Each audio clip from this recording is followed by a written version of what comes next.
What up, people? It's Mike Watson live from his studio basement apartment. Apartment. The hell do I mean apartment? I have a whole house. A whole house. Tripping, y'all. Studio basement in Columbus, Ohio.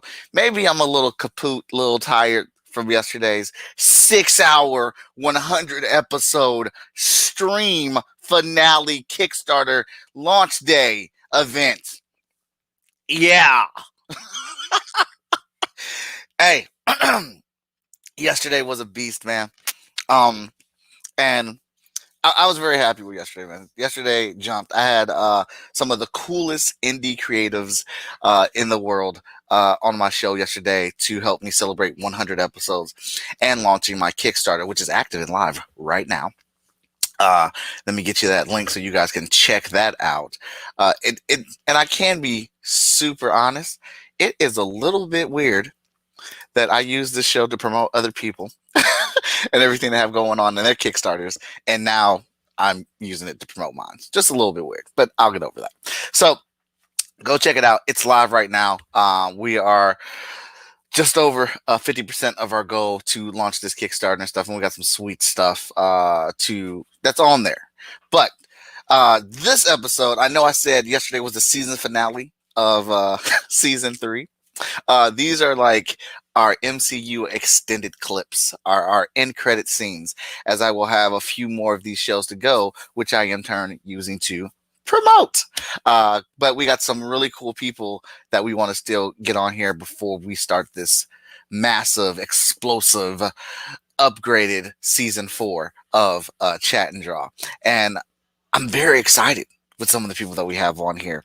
Now, yesterday was about the 100 episodes, doing all this good art, meeting all these good people, and Chat and Draw is like super, super important to me, and it's helped me grow as a creative, right? Now the last time, like the last 2 season finales, it took me 6 hours to draw the covers, and then yesterday I had the whole show scheduled for 6 hours, and I got the cover done in 4 hours. So I think like I'm pretty proud and excited of the growth that this is bringing out of me, man. I'm having a good time. Now I'm also trying to share out this as we get this thing going. This thingamajig that's happening right now. I want you guys to check it out. I hope you are ready for a good show, because we got a book that I think is super dope. That is happening. Where is my stuff at? See, don't you hate it when things aren't where they're supposed to be? The things that you expect. Is this it? Yes, this is it. Here we go. All right. Things should stay where I put them. All right. So we got this book coming on today that I think is super dope. And this will be a first time drawing for me on the show. It's called Capable. And I love the name of this comic book so much because it's like a dual meaning title, and it's clever as hell. And you're going to find out why it's so clever in just a few seconds as I bring up the creator. Here comes a new challenger. Hey, Jonathan, how you doing? Hey, Mike. Good to see you. Thanks for having me on.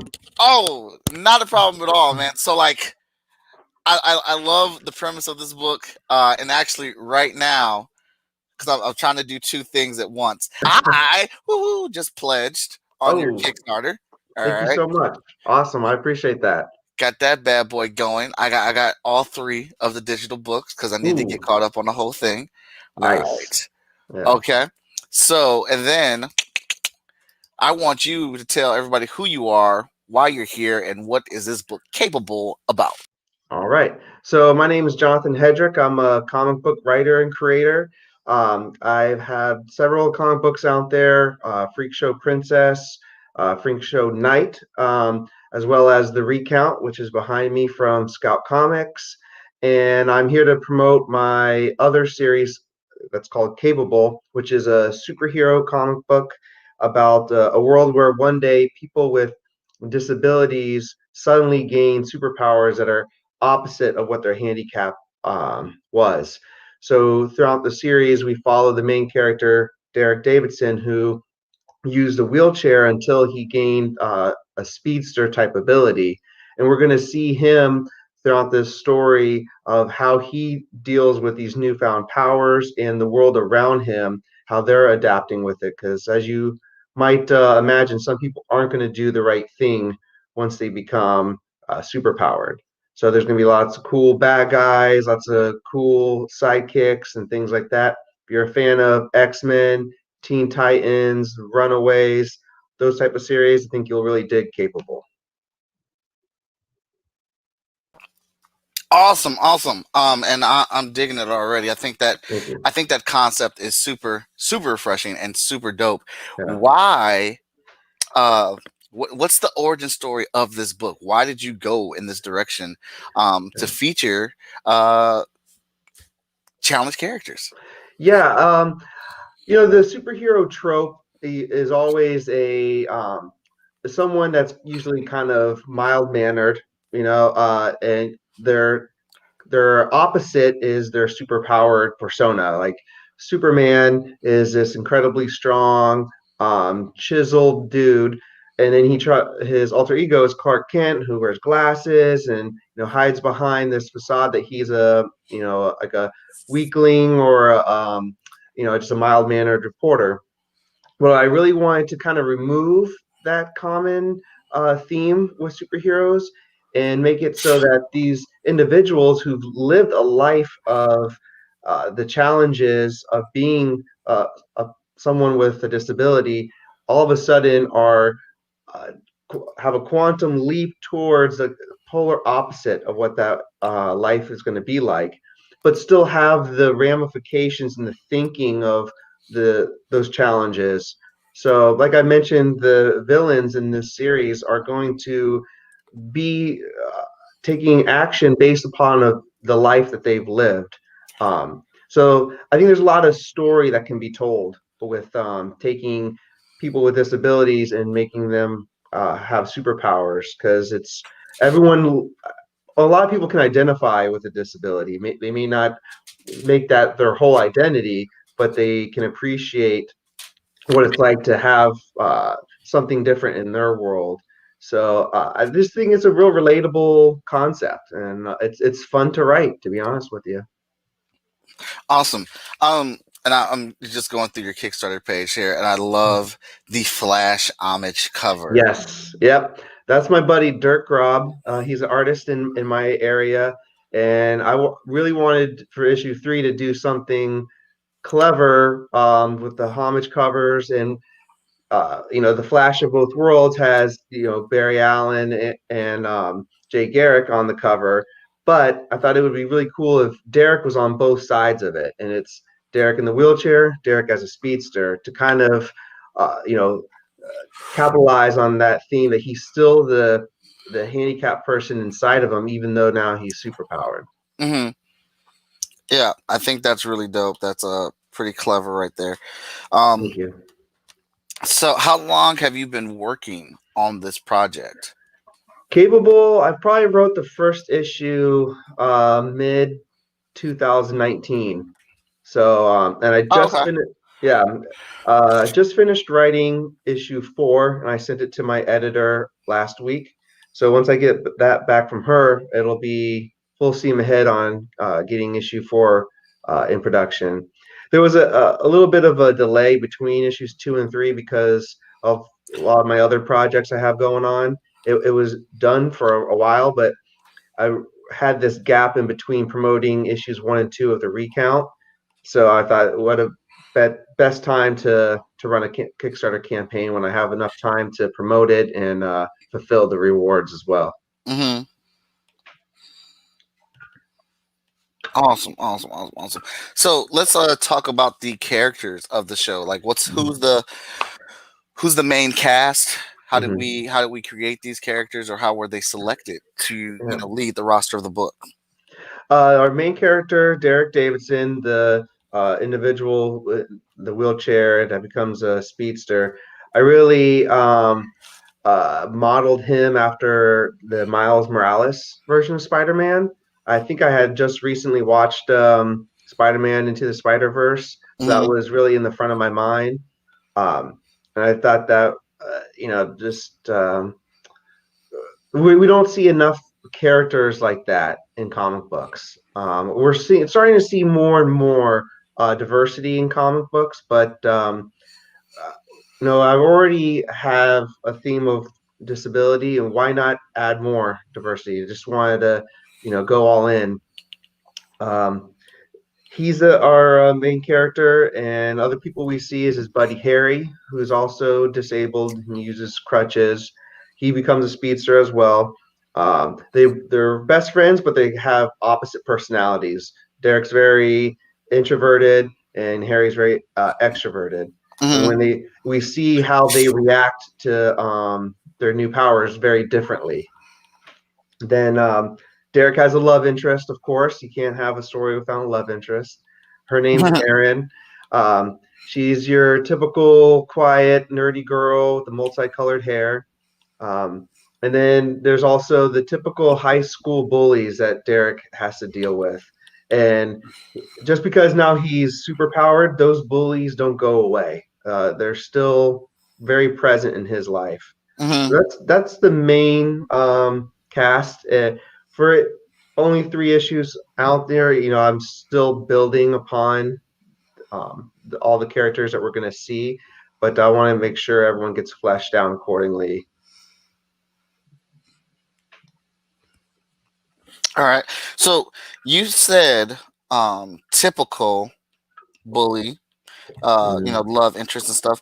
As the writer creator of the series, um, when you say typical, how are you using these typical tropes to introduce these mm. characters versus people just saying, well, that's the same old thing.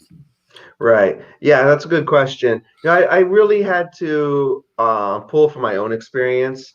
I think everyone, for the most part, has had some type of negative bullying on some level or another in their lives. So I pulled from my experience as a high schooler for the dialogue and interactions between the different characters. So um, it's nothing out of the ordinary that you would expect, but I know a lot of people are very accommodating and adapting and more respectful and considerate towards people, but there's still those jerks out there, Hmm. regardless. So that's what I was really trying to pull in when I was writing the bully type characters. And then his love interest, Aaron, I just always, as being a sensitive writer, I always have the lost romantic type drive for that nerdy girl that's, rather have her nose in a book than anything else. So Hmm. you write what you know. That's the Yeah. best thing to do.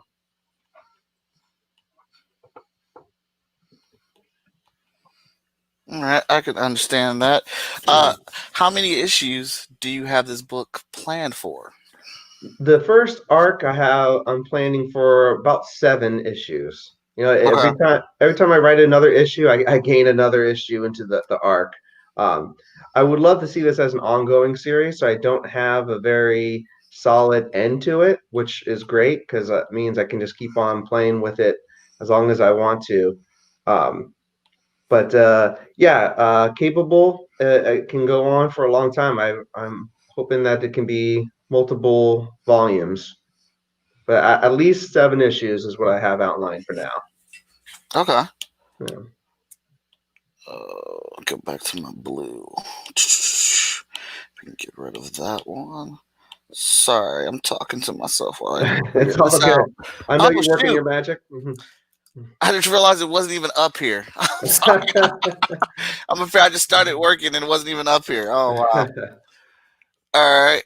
So, well, I'm glad I actually did talk to myself on that one. Figured that out. All right. So, what's the uh what's the premise of this first arc? It's an origin story, if you will, of how this whole world is going to deal with um, people with disabilities suddenly gaining superpowers. And I really wanted to make it seem very grounded, even though it's a very far-fetched premise. So there's not necessarily people that are going to have superhero or supervillain names, because I don't think Mm, that would actually really happen if in our real world, if people suddenly had superpowers. mhm. I think people would just be out there trying to gain followers and likes on social media. They they'd probably get advertising deals and have the 7-Elevens sewn into the back of their uniform, things like that. So yeah, the first arc is very uh, introducing you to this world where things are going to be turned upside down, but also following the main character Derek as he's learning to adapt with these powers, not just the powers themselves, but life with superpowers. Mm. All right. So the more I'm hearing about this book, just the more I'm freaking liking it. All right. So Okay. jumping around here, keep the conversation unexpected. You've got a sample page up here, where Derek is ready to join the track team. And I think Right. this page is freaking awesome. Yeah. Because not to put any travesty on Derek, not to wish any bad on him, Hmm. but I think it's dope. Looking at this concept of he can run and everyone knows he can run, and Hmm. he is attempting to let me see here. Let's see if I can stop show the actual page because I got your Kickstarter up while we're over here working. So Cool. this is pretty awesome. Derek is coming over to his coach, like, yeah, what's up, man? Yeah, I'm trying to join the team. What's up? Mhm. Right. Coach is like, I'm sorry, Derek, I don't know how to tell you this, but like, I can't let you race. And Derek's like, what are you kidding me? That's completely unfair. I Hmm. couldn't run before, so I couldn't be on the team, and now I can run. I still can't be on the team. And the coach is basically like, dude, you would win every single race. Hmm. We know, like, it's not like you just got the ability to walk and run and you're competing. You're a speedster. You'd win. Like, Right. that's amazing. Thank you. Yeah, that's the theme of this series. Capable is about how this isn't going to solve anyone's problems. This is only going to create more problems, if anything. So, Derek thought that he was living this world where things were he was prevented from doing certain things because of his disability. Now that he's not just able-bodied, he's super able-bodied, and now he still can't do these things.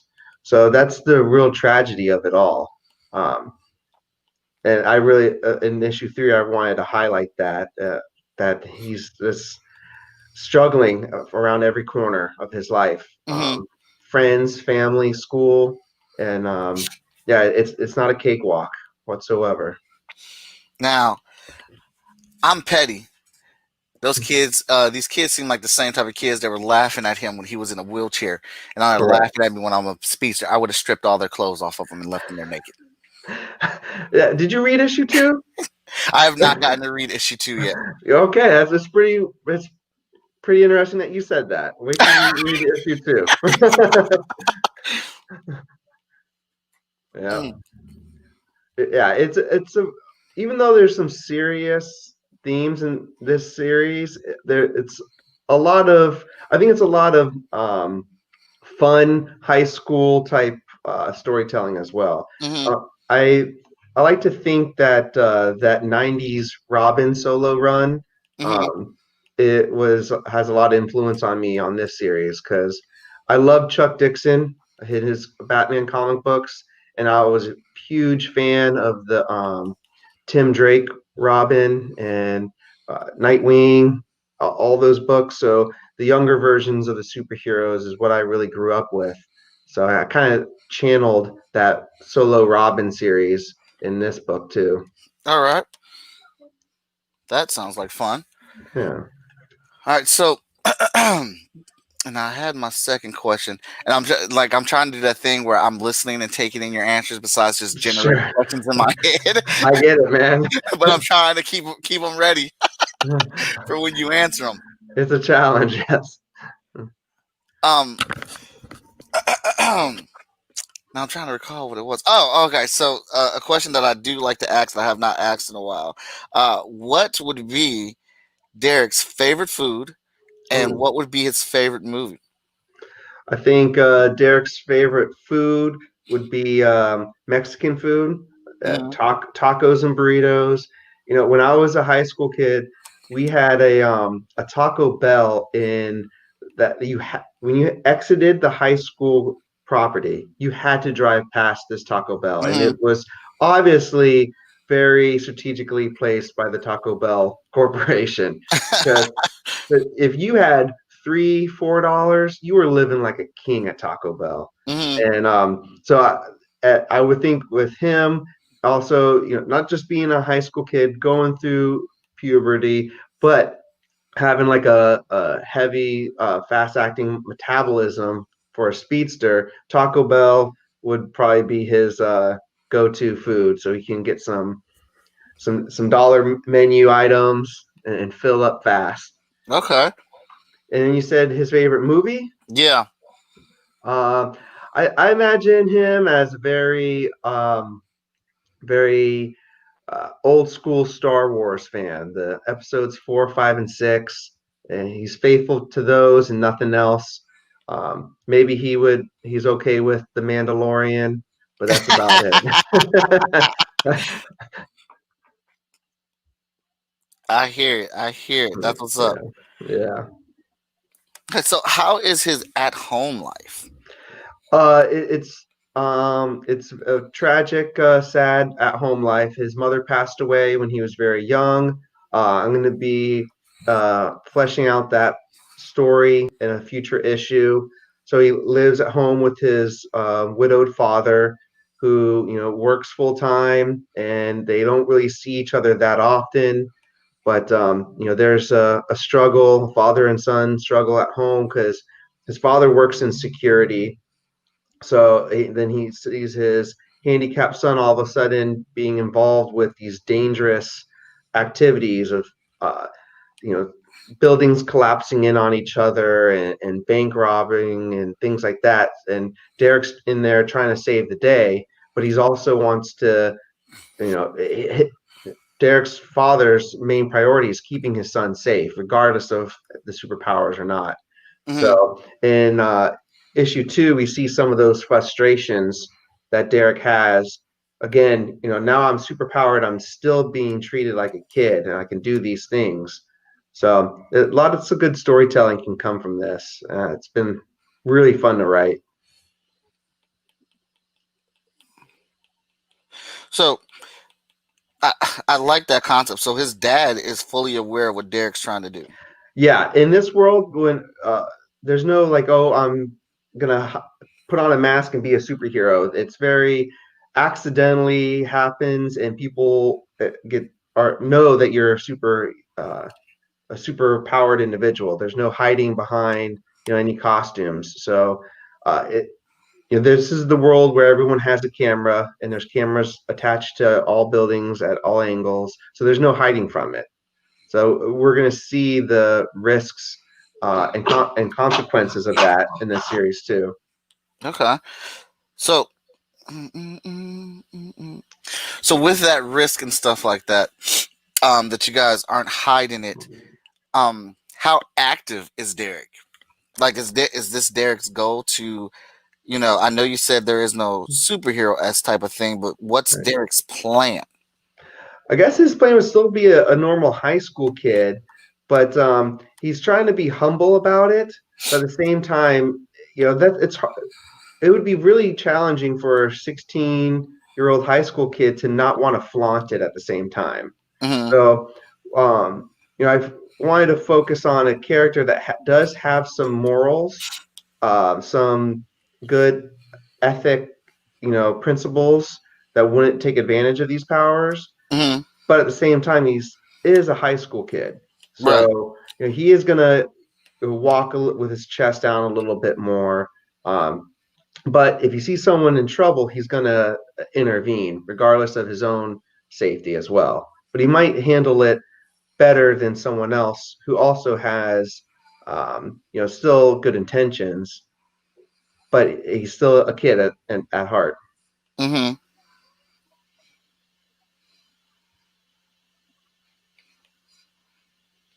All right, so in Derek's eyes, not that he's trying to be a superhero, more so that I have these powers, and if I see somebody in trouble, I'm going to help.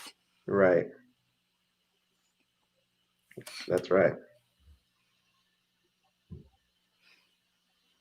So in your world, like so in my comic books, we have a company called EHD. They're called the Extra. It's an acronym for the Extra Human Division, and they Mhm. manage people with superpowers. Like so once your powers develop or whatever, or that you get some, you don't have to register, but that Mhm. means you can't use your powers. Yeah. If you try to jump in and use your powers to save somebody and things go wrong, or property damage or anything, you can be sued and you're held liable for that, and all that stuff. But you Mhm. can register to be a hero and work for EHD and be trained in how to use your powers and stuff like that. Is there something like that in your world for how they're trying to handle all this, or is something like in play being developed now? Yeah, not yet, but yeah, I do want to get to a point where the government feels like they need to step in with all these superpowered individuals. Because I think I know it's been done before, obviously with Marvel Civil War, um, but I do have without giving any too much spoilers, I do have a an interesting twist on that whole superhero registry type theme for this series as well. But maybe for like the second arc. Hmm. Yeah, I don't think that it's an issue if it's been done before or anything like that. Right. I just Yeah. think you know there's different ways to there's there's logical, not logical, but there's ways to do it. Like for me, I didn't want to have the whole issue of the world like the X-Men. Like I don't Yeah. dig how the X-Men are hated and feared because they're mutants, but Right. what are the Avengers? They're Yeah. people that accidentally get superpowers, and you're telling me you hate this group of people just because they're born with them versus this group of people who've been gifted the powers. Like, what's Right. really the difference? Like, there's some real like hate Yeah. racism with the X-Men. I'm like, these dudes have saved your lives in this planet just as much as the Avengers. Yeah. Um, and I just didn't want that type of thing going on. I wanted there to be some type of government involvement. But like you Yeah. said, it's a slippery slope trying to figure out how to involve that stuff. Right. Yeah. And it'll be, if done correctly, it can be, still original. So, Yeah. yeah, I don't definitely don't want to just rehash another concept, but I have a plan to make it, twist it around a little bit more. Hmm. And I think I like, if I'm understanding you correctly, kind of like it's like you're developing yours with the story. Right. Yeah, I don't want Because to force it. I want to be organic. yeah, because the powers seem like how you've been describing it. They just come out of, well, they just come out of nowhere. Right. So the response is being developed as you go. Correct. Yep. Yeah, it was one day where people finally started noticing people had these powers, but not everyone got their powers at the same day. So it's much like kind of like the mutant gene thing where it suppressed, but it is coming out because of some type of you know tragic event or stressful type of Okay. scenario. Yeah. So it's not like although I really enjoy My Hero Academia, how they Mhm. do it or whatnot. Yeah, I've heard of that. I haven't seen that series yet, but I've heard good things. Oh my god, dude, Yeah. dude! I know I'm behind. If you're making superhero anything, like My Hero Academia is like life. It is like it Yeah. has been a injection of new awesomeness. Like I Wow. actually am reading that more so than my regular comic books. Wow. How far along is that series? The manga is at almost 300 issues. Whew. Yeah, but Wow. the manga comes out weekly, and Wow. it's black and white, and they Mhm. do anywhere from 16 to 18 pages per Okay. issue. They also have a whole that's whoo, dude. If I could, they also have a whole team of people that can draw in that style. Like they learn how to draw that style. The Uh-huh. main artist and creator, kind of lays out things and does the big plot points or whatever. But then he has a bunch of artists that can help him fill in. Gotcha. Yeah. Yeah, Like, you'd have to have a huge team effort to produce something like that on a weekly basis. yeah. And I'm not mad. Like they take like, I don't know, 3 or 4 weeks off a year, Hmm. but the rest of the time they're just making content. Yeah, that's impressive. Yeah. But that's why they can hit those high numbers, and they're trying to stay ahead of the cartoon. The cartoon is starting, or the anime rather, is starting to catch up to them. Uh-oh. Gonna have a Game of Thrones effect going on. Well, I mean, that's funny that you say that because one cartoon or um, anime that I enjoy is Full Metal Alchemist, and they actually had that situation. They caught up to where the creator was in the Hmm. manga, and then they just kind of just talked to him about what was going to happen and did their own version of it. And most Yeah. people dislike the anime because it did it, and Mhm. they actually re-released the anime. The creator re-released it Oh, wow. and did the whole story his way, the way that it was supposed to be finished. And like we got to see that, and I'm like, now that's the ending I was looking for. That's Yeah. that's the satisfaction I was trying to get, because that last one was the way it Yeah. ended. Like it's like I don't know, 60 or 70 episodes. I'm like, that's it. That's how it ends. And I Oh, come to find out man. they didn't even follow the creator's notes. Wow. Well, that's good that they went back and redid that for the fans. Not very many series will do something like that. No, they will not. Mhm. And like, and I just don't know how you do that. Like at least with Naruto, they did which I don't like, but they did filler. They did Mhm. filler until they could Oh, get okay. until the manga could get going some more. They didn't do anything. They touched base with them or whatnot, but they didn't do anything crucial without his involvement. Gotcha. And then we still got the ending that it's supposed to be. Nice.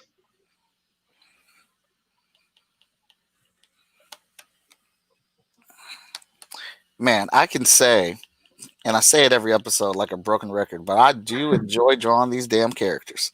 Good. Yeah. I enjoy watching it. It's just fun, and thank you.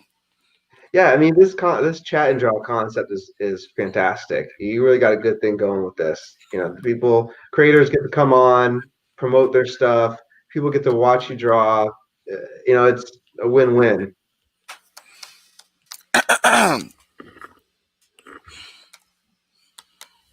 All right, so talk about some of the rewards that you have on your Kickstarter right now, since we are. Yeah. So Let me get that link back in there. even though we're on issue 3, this is actually the second campaign for Capable. The first one was for issues 1 and 2. So there is plenty of rewards where you can catch up. You can catch up digitally. You can catch up via print. So you can get just issue 3 if you want, or you can get issues 1 through 3. Um, there is a Kickstarter exclusive, which is that Flash 123 homage cover. Mm-hmm. Um, I do have some Kickstarter exclusive covers for issues 1 and 2 left over from the first campaign. So Okay. there is a reward tier where you can get just the Kickstarter exclusive covers for issues 1, 2, and 3. And those are super limited, printed only for Kickstarter. I believe there's only 25 printed of issues 1 and 2, Okay. and I'm only going to print the number needed for issue 3 as well. So if you're a collector, you like that rare, scarce type of cover print, that's for you. I do have a tier where it's all of the covers for Capables 1 through 3. So there's Okay. 3 covers for each of those runs or each of those issues. So you get 9 covers, and that includes the rare Kickstarter covers as well. Okay. Then I have a creator bundle that is all 3 main covers of Capable, plus a copy of Freak Show Princess, Freak Show Knight, copy of The Recount #1, which is sold out, and a Slab 9.8 signature series CGC comic book of mine. Okay, all right. I think someone may have scooped that one up, but check on it anyways if anyone's interested. I did have a be drawn into capable four tier. Someone pledged. There was only one of those available that got pledged recently, and then I have two different retailer pledges. So Okay.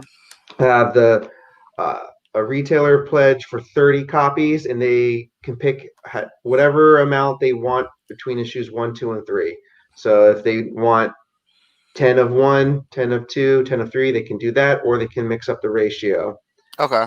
And then I have a light retailer pledge, which is just 15 copies. And again, they can mix that as much as they want to among the 15.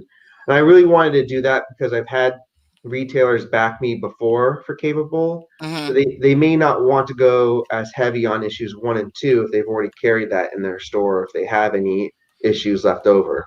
Right. Okay. Yeah. Lots of consideration there. Yeah, Sorry yeah. guys that I missed some of these comments. I kind of just got lost in the conversation and the artwork, which is a normal thing that happens. J Man said he missed the name of this book. This book is called Capable. J Man. Cameron says I'll name Doctor Hoodwink. I obviously I missed where that would be applied to the conversation we were having. I'm sorry, Cameron. Jamin says, well, Superman is the most feared of beings used as a weapon. He is. Yeah. Superman and Thor are usually written as strike before thinking. Yeah, I would agree with that. Mhm. And people have used that as a trope in their stories to help, get some things moving. Yeah.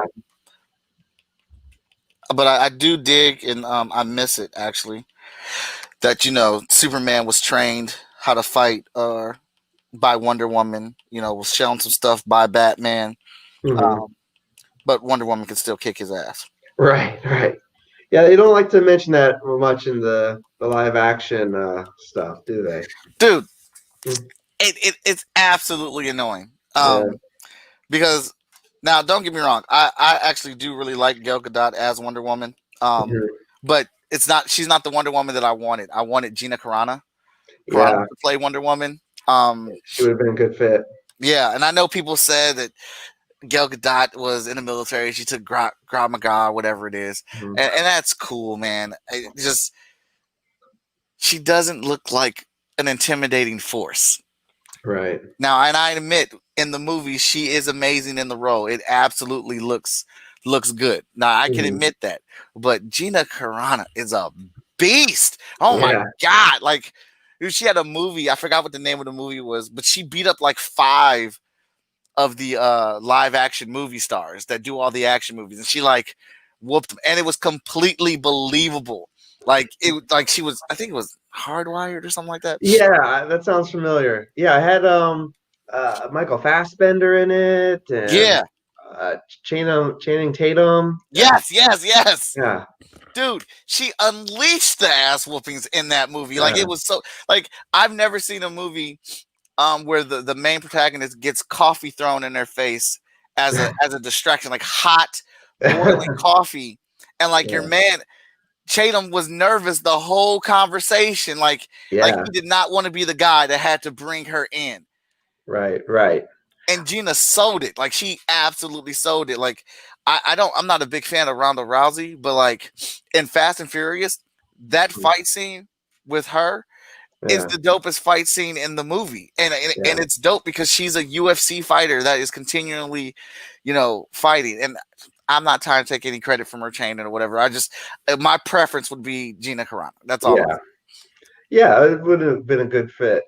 Who knows? Maybe in another version. There's always a television series maybe down the road. That'd be cool.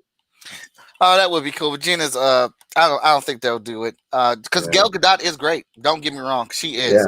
Yeah. She really holds that role. She has the look, she has the presence. Um, Mhm. I just always thought Wonder Woman was a more toned, muscular, Mhm. bigger female Yeah. like an Amazon. Uh, Right. Right. but I don't have the millions of dollars, so I don't get to make Yeah, these decisions. right. Yeah. It's amazing what the millions of money and being an executive producer gets you. Right, right, right, right. Hmm. Let's see here. We got Brad Arney's in the building. What's up, Brad? Looking forward to the third issue, Jonathan. I still felt your main cover for issue 1 is one of the best covers that I've seen. I agree. Thank you. I agree.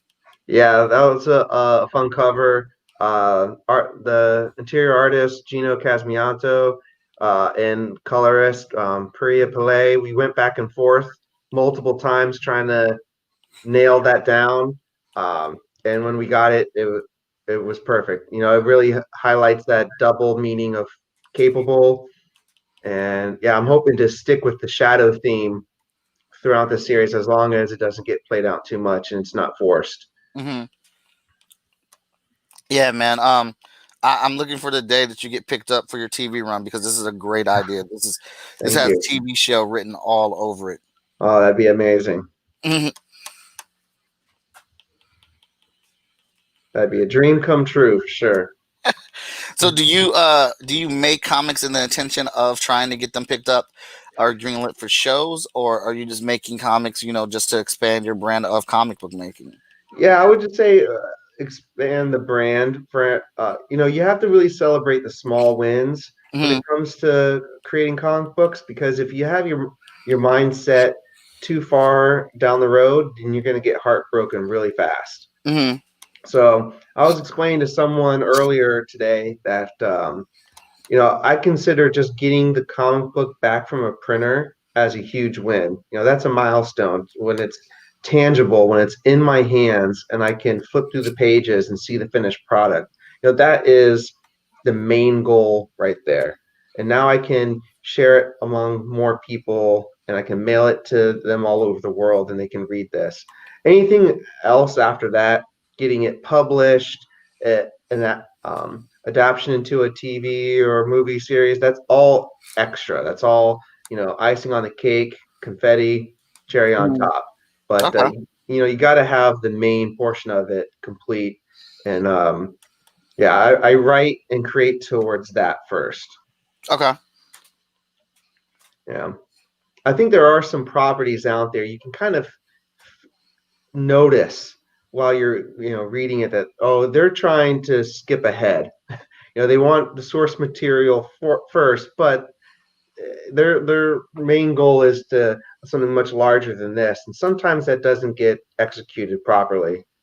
Hmm. So if you could get picked up by a studio Hmm. or have this on the streaming service, which one would it be?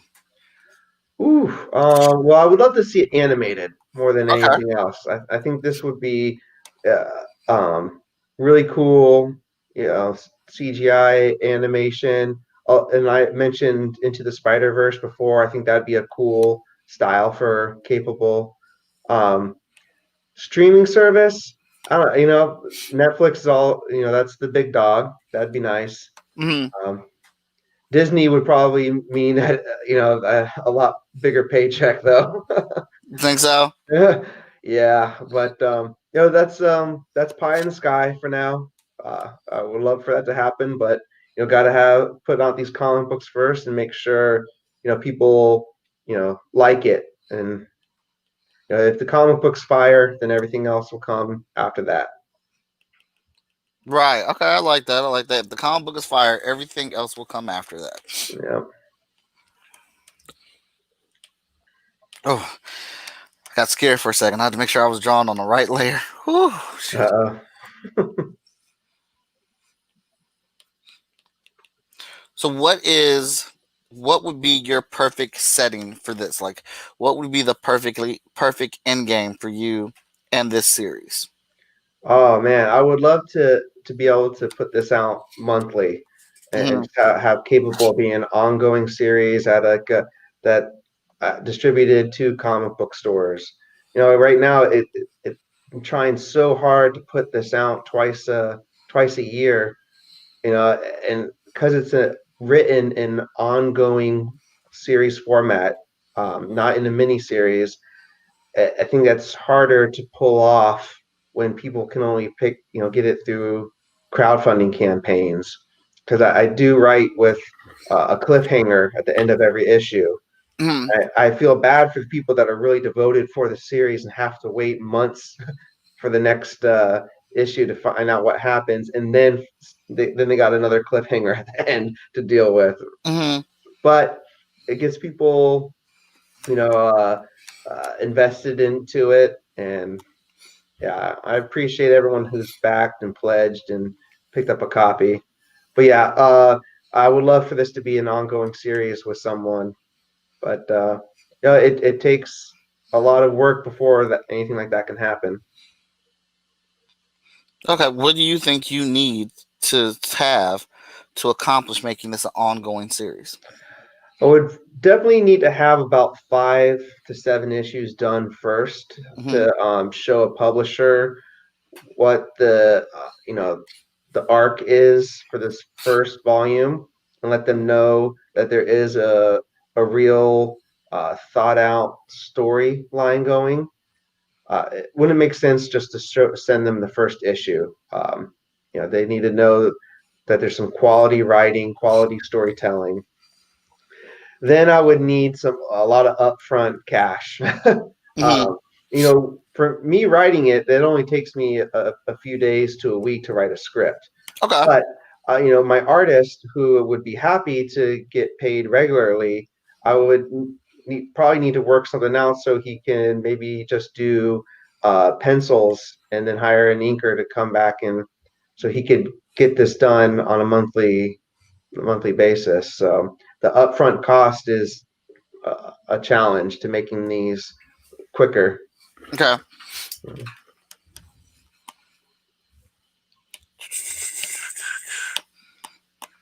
Mm, mm, mm, mm, mm, mm, mm, mm, mm. So, talk a little bit more about the arc. Like, where are we expecting these characters to be? Where's this arc going to take them as Yeah. characters? Well, I haven't really placed them in a real um, city or anything like that.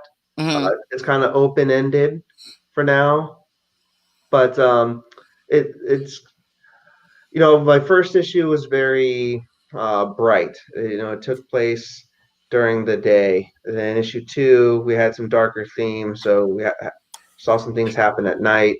Um, but I think the art's going to take these characters through different different elements of storytelling in each issue. So Mm, it's almost like might be a different genre in each issue if you broke it down uh, book by book. okay. All right. Yeah. But I picked Gino, the interior artist, for this because his art is super. Uh, it fits the style of a lot of these characters being in high school. Hmm. You know, um, and he's fantastic. We have a great writer artist relationship, and he's so invested in these characters. He wants to know what's happening. He likes the story. He's not doing this just for the paycheck. Okay. He's legitimately excited to get another script and find out what happens. And then he's told me before, but don't spoil anything for me. Uh, I'm like, all right, well, eventually you're gonna have to draw it. So right. Right. So you're he gonna be must. you're gonna be spoiled at some point. So he must draw the pages actually in order. I jump around and draw pages, or Yeah. whatnot. So he must actually draw. Start at one, go to two, three. Mhm. Yep, he's very sequential and he's traditional. Everything's on paper, pencils and Mhm. inks. So yeah, and I several months ago I mailed him uh, some comps all the way to Indonesia, and it was Mhm. the first time he had actual physical copies of a comic book he's worked on, and Uh, he sent me this cool unboxing video that he put on Facebook of him opening it and everything. It was just really sweet to see, him get the joy out of having that comic book in hand. that's super dope. Yeah.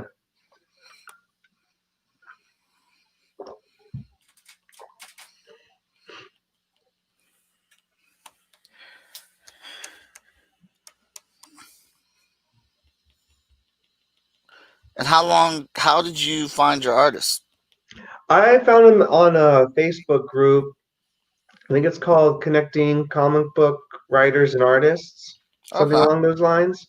And I scroll through that group every now and then and kind of just bookmark people that I like their work that they share in case I need to, um, use them for something else down the road. Hmm. And I really wasn't ready to start on Capable One, but when I saw his work and I immediately knew it would fit the style for Capable, Hmm. I hired him right then. Sent him the script, sent him the first check over Wow. PayPal. Yeah, I'm like, let's do this. Let's go. Let's not waste any time. All right, Yeah, that's what's yeah. up. Before you get snatched up by someone else.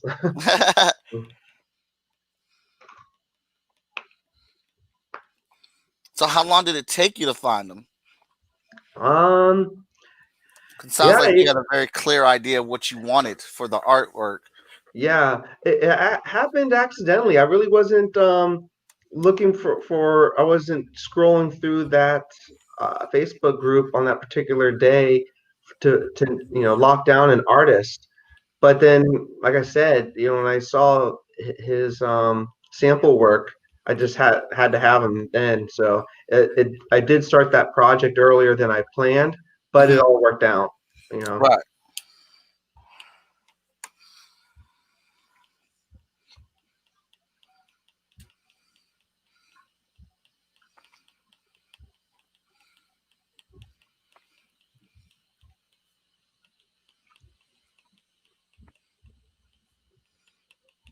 So how long did it take you to come up with this clever ass name, man?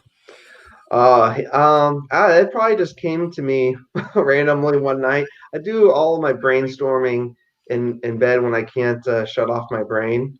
You Okay. know, after a long day and I'm just staring at the ceiling. Um, and then I don't know, Capable just came to me for some reason. I'm like, oh, I better write that down before I forget it. Hmm. That's why I really wanted the logo for the comic book to represent that too. The E kind of looks like the handicap symbol, but with a cape flowing behind it. Hmm.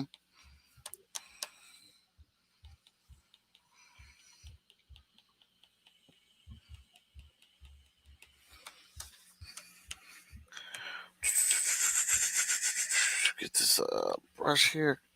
All right. What is your favorite pledge on your Kickstarter right now? Oh wow, I'd have to say my favorite pledge would probably have to be the my buddy Dominic Perozzi's print bundle that Hmm. had a local artist in my area, Dominic Perozzi. I always commission him to do a variant cover because he's got a big following and he's a great artist, Hmm. nice guy. So there's a bundle where you can get all three of his variant covers, which are even more limited than the main cover. So I get a lot of people that back the Kickstarter that just want his work. You know, Okay. they don't even care what the story is about. They love Dominic, and they want copies of what he's worked on. So That's that's a big, cool. yeah, yeah, and I like it too because there's an ongoing theme with his covers too. Like issue one, his cover was handicap parking spot that's been destroyed, and the sign has been the pole for the sign has been tied into a knot.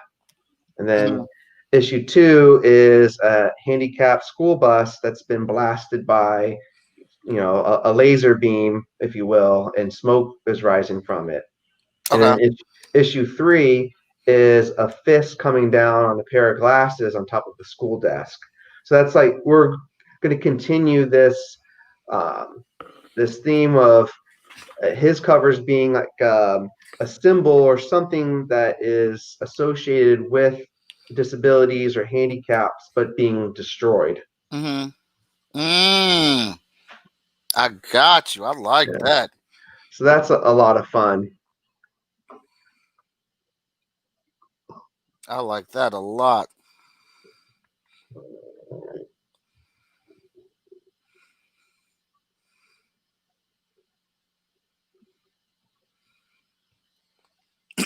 was that his idea, or did you have some influence on that?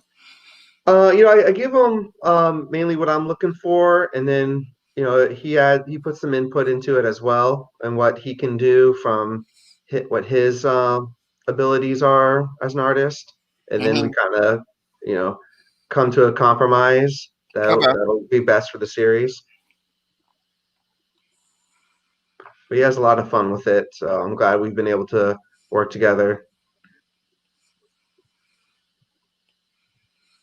Yeah, he's done two store exclusives for Capable as well in our neighborhood.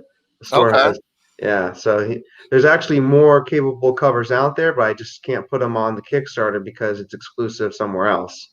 Right.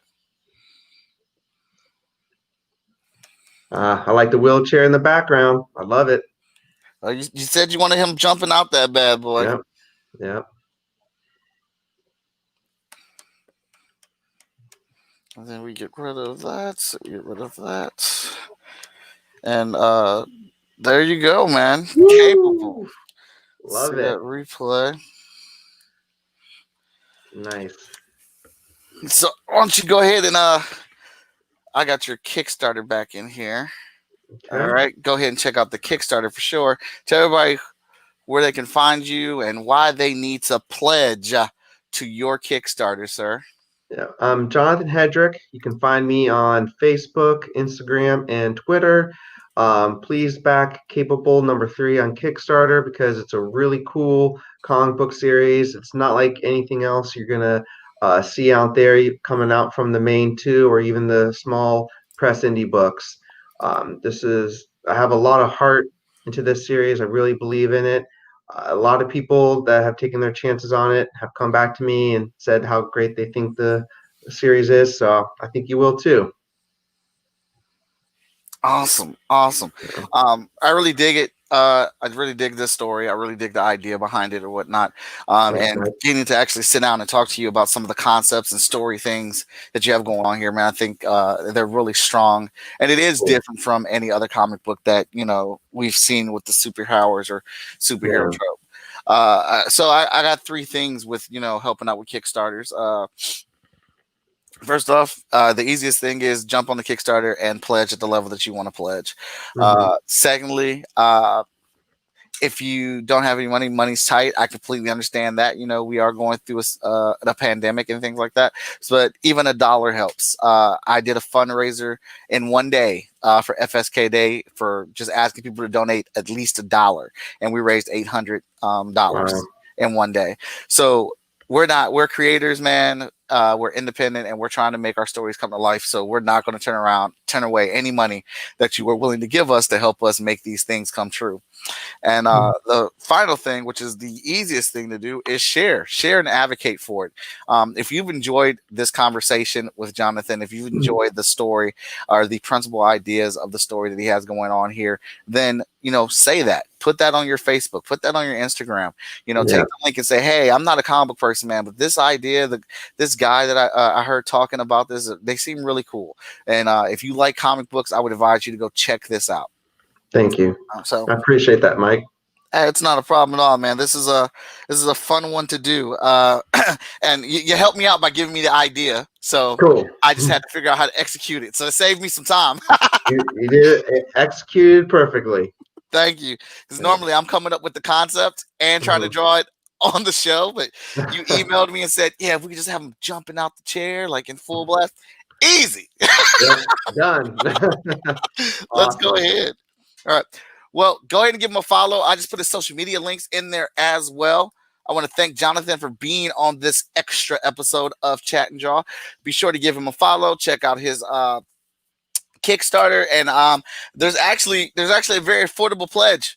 I believe it's like under $10 for all three digital books to get you caught up. That's $7. why there's so many pledges, man. There's different levels for different people for different incomes. There's always a way for you to assist. So I jumped on that one because I needed to get caught up on the books, and I'm running out of space for my comic books. My comic book shelf wall is freaking full, so I bet. I've got to hit some of these in digital. And hopefully, Jonathan, I'll see you at a comic book convention, and I'll get the physical signed by you. That'd be perfect. Yep, I'm looking forward to that day. All right, everybody. Thanks for tuning in. Everybody, hope you enjoyed this. Monday, I will have the owner of Black Star Collectibles on for another extended extra episode of Chat and Draw Monday at 7 p.m. So tune into that and have a good day. Everybody, stay epic.